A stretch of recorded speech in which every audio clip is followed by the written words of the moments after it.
आइए quadratic equation का एक क्वेश्चन देखते हैं। क्वेश्चन है हमारे पास कि एक मोटर बोट है जिसकी स्पीड 18 किलोमीटर पर आवर है स्टिल वाटर में, यानी रुके हुए पानी में उसकी स्पीड 18 किलोमीटर पर आवर है।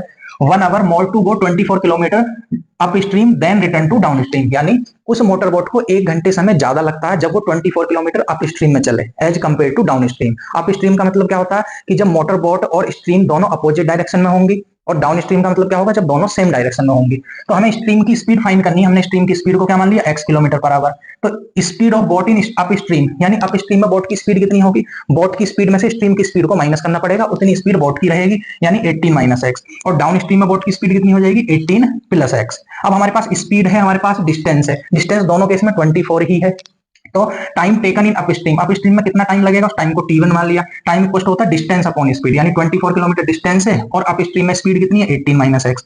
इसी तरीके से time taken in down stream, उसको t2 बोल लिया, ठीक। वो कितना, डिस्टेंस अपॉन स्पीड, और डिस्टेंस कितनी है 24, स्पीड कितनी है 18 प्लस एक्स। अब क्वेश्चन के अकॉर्डिंग अप स्ट्रीम में 1 घंटे समय ज्यादा लगा है डाउन स्ट्रीम की कंपेरिजन में, यानी अगर हम अप स्ट्रीम में से डाउन स्ट्रीम का टाइम माइनस कर देंगे तो किसके इक्वल आएगा, 1 आवर के। यानी t1 में से t2 को माइनस कर देंगे, किसके इक्वल आएगा, 1 आवर के। t1 की वैल्यू कितनी है 24 अपॉन 18 माइनस एक्स, t2 की वैल्यू कितनी है 24 upon 18 plus x equal to 1।